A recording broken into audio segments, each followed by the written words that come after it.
नमस्कार, मयुरी रेसिपीला तुमचं स्वागत करत आहे। मी चालले आता 10:30 वाजलेत आणि पप्पांकडे चालले। पप्पांकडे पूजा आहे सत्यनारायणची, तर तिकडे जाते। आणि काल मामाकडे गेलेली, ह्यांच्या मामाकडे रात्री, आणि आज पप्पांकडे चालले। पप्पांची पूजा सकाळी 11 वाजता बोलली आहे, तर 11:30 वाजतील तर जायचंय। उशीरच झाला, फक्त नाश्ता आणि देवपूजा करेपर्यंत, आंघोळ्या करेपर्यंत। तर आता आम्ही नडगाव क्रॉस केला आणि आता आम्ही चाललोय। चला आता जाऊ। पूजेचं काय काय वहिनीचा फोन आलेला का या लवकर म्हणून, तर जायचंय। आता बघू काय काय जेवण केलं। फेमस म्हणजे गावाला डाळ भात, मिरच्या आणि चवळी बटाट्याची भाजी, ही सत्यनारायण पूजेचा ठरलेला प्रसाद आहे। आणि आपला शिऱ्याचा प्रसाद जो असतो तर आता जायचंय। केळी घेते खिंडीमध्ये, म्हणजे सत्यनारायणच्या पूजेला जाताना केळी घ्यावी असं बोलतात, तर केळी घेते आणि जाते आता। चला, रस्ता दिसतो एकदम असा मस्त रस्ता गेलेला आहे। अर्धा डोंगर इकडचा खणून चांगला असा, आणि हा इकडे सावित्री पूल पाठीमागे गेला या साईडनी इकडे। तर चला आता चालले मी।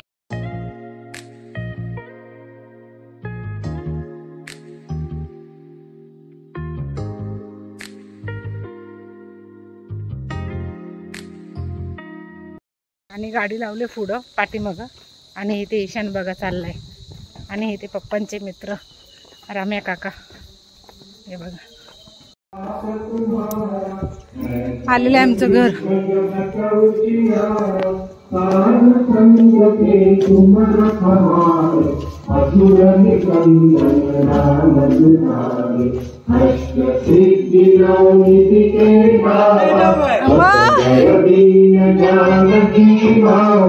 राम रसायन तुम्हारे पासा, सदा रहो रघुपति के दासा। तुम्हारे भजन राम को पावे, जन्म जन्म के दुख हो। इथे 1.25 किलोचे प्रसाद बनवायचे। आईने इथे म्हणजे मोठ्या काकीने इथे सर्व काढून ठेवलेलं, रवा आणि साखर वगैरे। तर इथे गोवर्धनचं तूप घेतलेलं आहे, तर ते 1 किलोचं म्हणजे अर्धा किलोचं होतं, तर तुपामध्ये करणार आहे प्रसादी। तर इथे 2 डब्बे मी घातलेले आहेत, म्हणजे 1 किलोचं। आणि यामध्ये आता रवा वगैरे आईने साफ करून ठेवलेला, आणि इथे बाजूला पुरणपोळ्या पण करत आहे। पुरणपोळ्यासाठी दुसरं तूप घेतलेलं आहे। आणि इथे योगेशची बायको आणि बाबूची बायको दोघी जणी इथे पुरणपोळ्या करत होते। अर्चना काकी होती, आणि मी एकीकडे पुरणपोळी शेकत होती आणि एकीकडे हे करत होते। आणि इथे मम्मी तयार होऊन आलेली, तर मम्मीचा फोटो काढला एक। आणि इथे रवा घातलेला भाजायला, तर चांगला मंदाचे वरती भाजून घेतला रवा चांगला असा। आणि बाजूला पाणी थोडं गरम करायला ठेवलंय। आणि इथे बाकीची तयारी म्हणजे अगोदरच मम्मीने काजू बदाम आणि मनुके वगैरे काढून ठेवलेले, सर्व जायफळ वेलची पावडर करून ठेवलेली। 1 लिटर दूध घेतलंय आणि 1 लिटर पाणी घेतलंय, म्हणजे समप्रमाणामध्ये घेतलंय। किंवा आपण तूप पण म्हणजे दूधच घेऊ शकतो 2 लिटर, 1.25 किलोच्या प्रसादेसाठी परफेक्ट प्रमाण असं। 1.25 किलो रवा, 1.25 किलो साखर आणि 2 लिटर दूध, 2.25 लिटर दूध असं। आणि यामध्ये आपण 1 किलोच्या ह्याच्यामध्ये 4 किंवा 6 केळी घालू शकतो, आणि 1-2 चमचे वेलची पावडर, मोठे 2 चमचे, तर ते घालायचे। परफेक्ट प्रमाण आहे सत्यनारायणच्या प्रसादीसाठी। म्हणजे मोठी काकी पण माझी बोलली आणि हे पण बोलली, म्हणजे मापट्याने तिने, मापटं बोलतात गावाला, तर त्यांनी ती हे करून ठेवलं नाही, आईने मापून ठेवलेलं ना। आई बोलते मापून ठेवलंय मापट्याने, तर तू बघ म्हणून। तर साखर वगैरे बरोबर सर्व झालेले प्रसादीमध्ये, गोड वगैरे व्यवस्थित झालेले सर्व प्रसाद। आणि सत्यनारायणचे प्रसाद बोलल्यानंतर आहे ना, त्या शिऱ्याला एक वेगळीच चव येते। असं आपण नेहमी करतो ना, तसा तो शिरा होत नाही, हा वेगळाच शिरा होतो, चव एकदम भारी लागते। आणि इथे केळी घेतलेली आहेत, मी इथे 6 केळी घेतलेली आहेत 1.25 किलोसाठी, आणि चांगली पिकलेली केळी आहेत, पप्पांनी अगोदरच आणून ठेवलेली। आणि ती केळी आता मी सोलून ठेवते, कारण शिरा आपला रवा आहे तो भाजत आलेला आहे थोडा, तर रवा थोडा भाजत आल्यानंतर केळी घालायची, म्हणजे केळीचा पण स्वाद आहे ना तो त्या शिऱ्यामध्ये राहतो। आणि यामध्येच परतायची, म्हणजे शिरा परतत असतानाच परतत राहायचं आहे। आता इथे मी 6 केळी घेतलेली आहे, तर ते एक सोलेपर्यंत इथे मी बाजूला शिरा पण, आणि इथे एका बाजूला मी रवा जो भाजायला घातले तुपामध्ये, तर तो पण मी हलवत आहे एका साईडने। आणि इथे केळी पहिल्यांदा 6 की 5 केळी घेतलेली, तर मी आता ती पटकन चाकूने कापून घेते। अगोदर जर केळी कापून ठेवली ना तर त्याचा रंग आहे ना केळीचा काळपट होतो, म्हणून तर रवा भाजत आला की केळी आपल्याला अशी पातळ स्लाइस करून घ्यायचेत। आणि ते दूध मम्मीने गरम करून ठेवलेलं अगोदरच, पण मी अजून गरम करून घेते कारण आणि ते काकी वगैरे आम्ही बोलत होतो, तर भरपूर असं म्हणजे बोलणं होतं, तर ते मी कट केलेलं आहे। आणि ते केळी चिरून झालेली आहेत, आता तर मी इथे केळी घालत आहे। आणि आता हे परत आपण चांगलं परतून घ्यायचे, तुम्हाला दाखवते। शिरा पहिल्यांदा आपण थोडासा लालसर पण नाही, म्हणजे थोडासा असा तपकिरी कलरचा येईपर्यंत शिरा आपण याला भाजून घ्यायचा, रवा भाजून घ्यायचा आणि नंतर केळी घालायचे। नाही तर अगोदरच कच्चा रवा असताना जर केळी घातलीत ना तर रवा चांगला भाजत नाही तुपामध्ये। आणि आता रवा चांगला भाजलेला आहे, तूप सगळं अलग झालेलं आहे। आणि इथे बघा आत्ता केळी घातलेली आहेत मी, आणि काजू बदाम पण मी शिरा थोडासा भाजत आल्यानंतर, म्हणजे रवा थोडा भाजत आल्यानंतर त्यामध्ये काजू बदाम आणि मनुके घातलेले आहेत। तर इथे आता आपण हे चांगले केळी 2 ते 3 मिनिटासाठी परतून घ्यायचे ते चांगले तुपामध्ये, म्हणजे प्रसाद चिकट होणार नाही। छान असं हे परतून झाल्यानंतर मग यामध्ये बाजूला 1 लिटर दूध आहे, तर ते 1 लिटर दूध आणि 1.5 लिटर पाणी घातलेलं आहे। तर बरोबर अगदी परफेक्ट प्रमाण आहे हे, छान असं। आणि त्याच्यावरची मलाई, दुधावरची मलाई ती पण घातलेली आहे। यामध्ये केशर वगैरे पण आपण घालू शकतो आपल्या आवडीप्रमाणे, तर त्यांनी पण एक कलर मस्त येतो, पण इथे मम्मीकडे नव्हता। तर आणि अचानकपणे ठरलं म्हणजे पप्पांचं की पूजा करायची म्हणून, तर मे महिन्यामध्ये करणार होते, पण आता बोलले आता करून घेतो म्हणून, तर सर्वजण आहेत म्हणून, तर असं। आता हे दूध आणि पाणी घातलेलं आहे, मिक्स करून घेतलेलं आहे। आणि आता आपण हे ह्याच्यावरती एकदा मिक्स करून घेऊ आणि आता ह्याच्यावरती झाकण ठेवून द्यायचं आहे 4 मिनिटासाठी, 4 ते 5 मिनिटासाठी। गॅस एकदम बारीक करायचा आहे। आता यावरती झाकण ठेवून देते मी 4 ते 5 मिनिटासाठी। गॅस आपल्याला बारीकच ठेवायचा आहे। झाकण ठेव 4 ते 5 मिनिटानंतर इथे आपण बघायचंय शिरा रवा मस्त असा फुललेला आहे, एकदम असा मोकळा सुटसुटीत झालेला आहे। आता यामध्ये साखर घालायची, तुम्हाला दाखवते मी।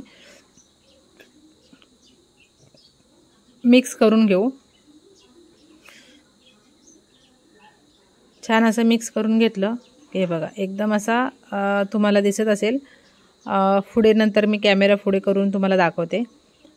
आणि यामध्ये साखर जी आईने काढून ठेवलेली 1.25 किलो, तर ती त्यामध्ये घालत आहे। रवा आणि साखर सर्व चांगलं असं साफ करून ठेवलेलं। साखरमध्ये पण कधी कधी खडा वगैरे, कधी डाळीचं कण असं असते, तर ते काढून ठेवलेलं आईने। आणि शिऱ्यामध्ये पण कधी कचकच असते, तर ते आईने रव्यामध्ये, तर ते आईने काढून ठेवलेलं सर्व मापाने करून। आणि ते साखर घातलेली आहे, आणि साखर चांगली मेल्ट झाली का मग कलर चेंज होतो शिऱ्याचा अजूनच, आणि अजून तो फुलतो। तर हे बघा किती मस्त झालेलं आहे, एकदम भारी झालेला आहे आणि सर्वांना आवडला प्रसाद। आणि अशा पद्धतीने हे चांगलं असं मिक्स करून घ्यायचं आहे। आणि इथे जायफळ वेलची पावडर आहे ती लास्टला घालायची आहे, म्हणजे गॅस वगैरे बंद केल्यानंतर, म्हणजे तो जायफळ वेलचीचा जो सुगंध असतो ना तर तो राहतो। आणि इथे पाठीमागे आहे ती माझी बारकी काकी, अंजा काकी, तर ती इथे सर्व टोपांवरती झाकणं वगैरे ठेवत होती, भांडी वगैरे लावत होती।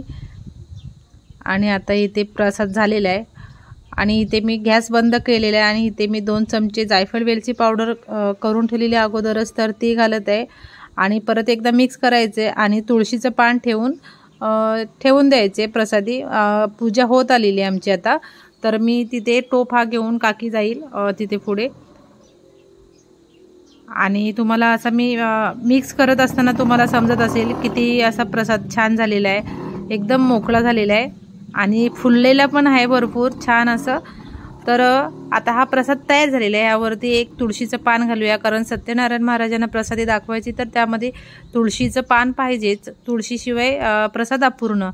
तर तुळशीचं पान घातलेलं आहे। नंतर मग ब्राह्मण गुरुजी आहेत तर ते घालतातच तुळशीचं पान, त्याशिवाय अर्पण नाही करत, पण मी पण याच्यामध्ये घातलेलं आहे। प्रसाद करताना पण तुळशीचे पान घालू शकता, पण मी प्रसाद झाल्यानंतर यावरती तुळशीचं पान ठेवलेलं आहे। आता हे झालेलं आहे आपलं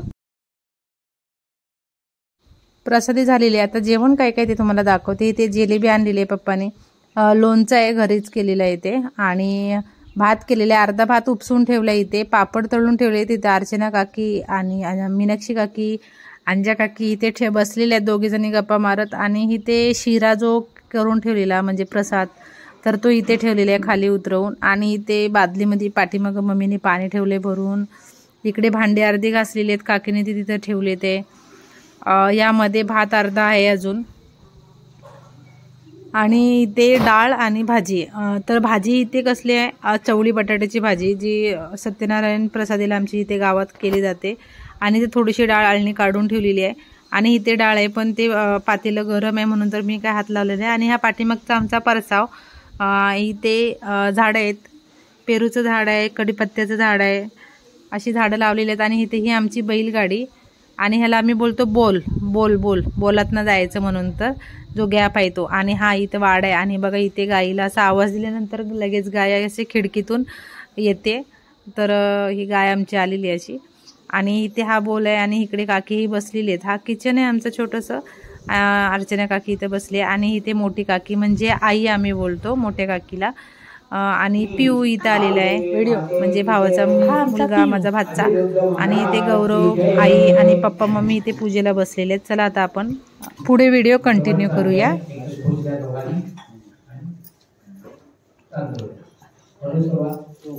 श्री गणेशाय नमः. जय वासवा. अहो ज्येष्ठ मुने, तुम्हाला आणखी घडलेली गोष्ट सांगतो. पूर्वी अंगदोष नावाचा राजा झाला, तो प्रजेची काळजी घेणारा आणि प्रजेवर आई बाबाप्रमाणे प्रेम करणारा होता. अंगदोष राजा एकदा शिकारीसाठी अरण्यात गेलेला आहे. त्याने वन्य पशू शिकार केलेले आणि राजधानीस परत जात असता एका वडाच्या झाडाखाली गुराखी सवंगडी आपले सर्व राजाला त्याने बालगोपाल मंडळीने प्रसाद दिला. परंतु राजाने गर्वाने त्या प्रसादाचा त्याग केल्यामुळे राजाचे राज्य 100 पुत्र, पशु पक्षी, धन धान्य संपत्ती अशी सगळी तुळशीमध्ये ठेवायची. पण अजून एक ठेवा बाबांचं तिकडे, बाबांचं जागेवारी तुळशीतच ठेवले. तिथेच ठेवायचं. जिथे वेळे ठेवले ना तिथे जेव्हा फक्त घरच्या पाणी नाही, पाणी फिरवा प्रत्येक वेळेला. 3, 5, 6 झाले या सगळे. आणि मग या तोपर्यंत मी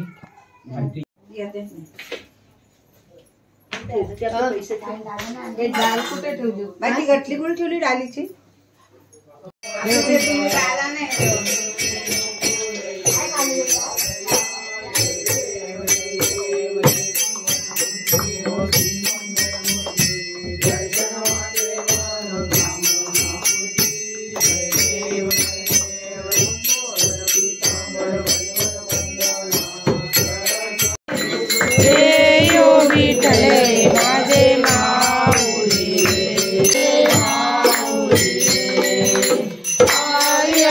जय जय रघुवीर समर्थ. कैलासराणा शिवचंद्र फणींद्रनाथा प्रकुटीधरा कारिंद सिंधू बहुदुःखार तुझवीन शंभो मज कोणतार कापुरी पुण्य भोगी फलिते नादतो.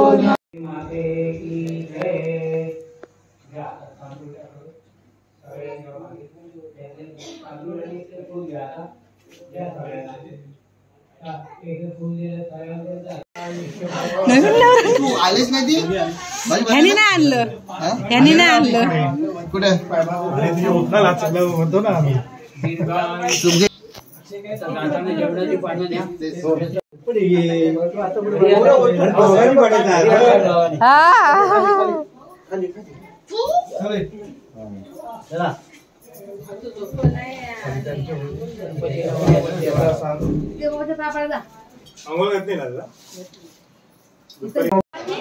इथे अशा प्रकारे पूजा झालेली आहे आणि आरती पण झालेली आहे. आणि आता इथे गावातली जी मंडळी आलेली आहेत तर ती जेवत आहेत. डाळ भात, पुरणपोळी आणि चवळी बटाट्याची भाजी, जलेबी, पापड, लोणचं, अजून मिरच्या.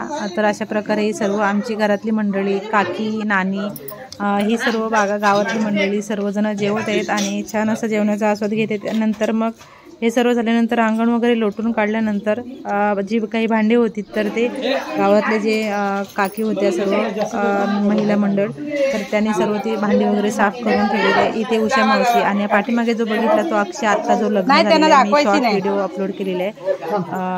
आणि इथे मम्मी देवाचं नैवेद्य ते घेऊन येत होती, राहिलेलं म्हणजे ते गौरवला देत होती. आणि पूजा वगैरे झाल्यानंतर इथे आईस्क्रीमवाला आलेला, तर इथे चोकोबार आणि मलाई कुल्फी वगैरे होती. तर चोकोबार पप्पाने सर्वांना घेतले. इथे जे काकी सर्व गावातले होते भांडी वगैरे घासायला, तर त्यांच्यासाठी सर्वांना चोकोबार आणि घरातले जे होते त्यांच्यासाठी. तर मुलं सर्व चोकोबार वगैरे खाऊन मस्त अशी त्यांनी एन्जॉय केलं. आता पूजा वगैरे झाली आणि आता आम्ही निघालोय चांडव्याला, म्हणजे सासरी निघालोय. आता 3-3:30 वाजलेत. पूजा वगैरे झाली, जेवण वगैरे झाली, पंक्ती झाल्या, 3-4 पंक्ती पडल्या. आवाडातलीच आलेली, वरच्या आवाडातनं काय माणसं आली नाहीत, तर ती संध्याकाळी येते. भजन वगैरे आहे संध्याकाळी. आम्ही आता चाललोय कारण का संध्याकाळी आता आंब्यांच्या ह्याच्यामध्ये जायचे 5 वाजता म्हणून. तर आणि उद्या गौरवचा बड्डे पण आहे, तर गौरवच्या बड्डेसाठी इथे केक पण बघायचा आम्हाला. आणि अजून माझं काही काम आहे माडमध्ये, तर ते करायचंय आणि मग जाणार तिकडे. तुम्हाला जर ही छोटीशी व्हिडिओ आवडली तर लाईक, शेअर आणि सबस्क्राईब करायला विसरू नका. धन्यवाद. खात राहा आणि मस्त राहा. भेटूया पुढच्या नवीन व्हिडिओमध्ये. Bye bye, take care.